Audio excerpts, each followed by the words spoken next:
What to do? People face tough decisions every day in a wide array of scenarios. It may relate to health, business, relationships, or money. Should the aggressive cancer treatment be undertaken despite the risks? How many people should be trimmed now the business has been taken over? Do we send in troops against the enemy on foreign soil? Do I give her another chance despite her infidelity? Does this blue or pink shirt look better? When in office, President Obama explained that by the time a matter was referred to him for an outcome, there was no easy decision.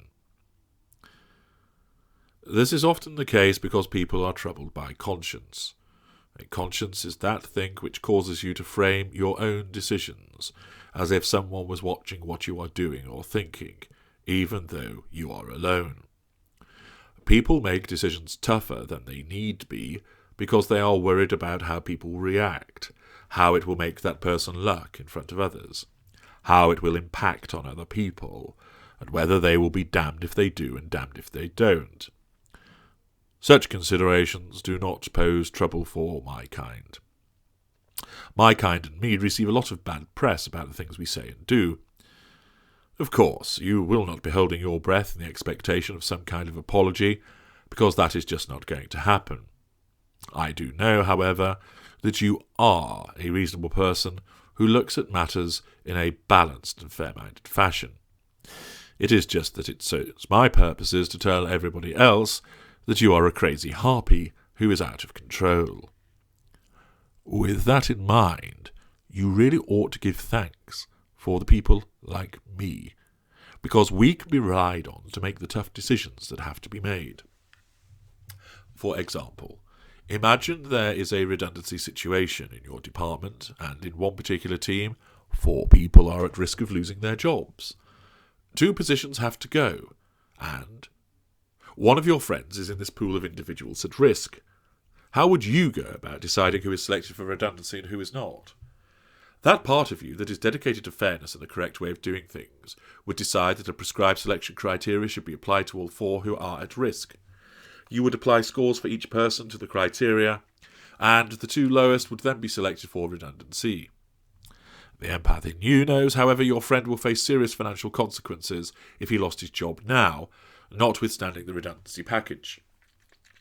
You also fear you will lose your friendship if he is made redundant. You agonise over what you should do. Should you apply the scores fairly, and then be beyond reproach in the event of a legal challenge to the decision, but risk losing your friend and causing him severe problems?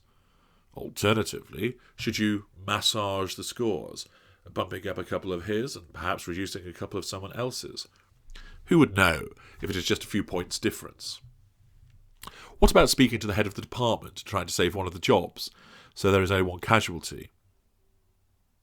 In such a scenario, you know your friend will be safe, as one of the candidates is poor at his job, and is nailed on to be chosen.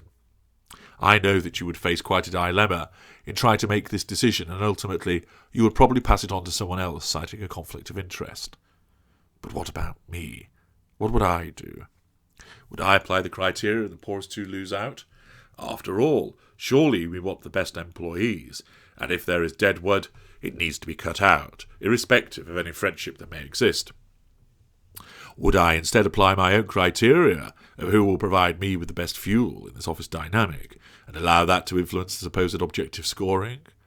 Would I make the decision that suits me the best and then reverse engineer the situation to give it the veneer of legitimacy? I should imagine that you would be inclined to think that I would do the latter. If so, you would be wrong. I would dismiss all 4. Their work would be distributed to other people in the department on the basis that they would receive a small bonus if they achieved certain targets. The business makes a greater saving by losing the foursome, and 4 other employees become very grateful to me, thus giving me plenty of fuel.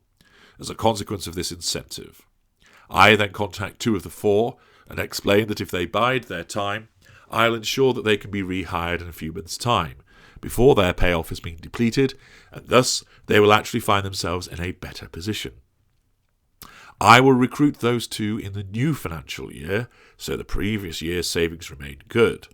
The rehired individuals will be eternally grateful to me, ensuring loyalty and further fuel, Plus, I shall ensure they become my lieutenants as repayment for me looking out for them.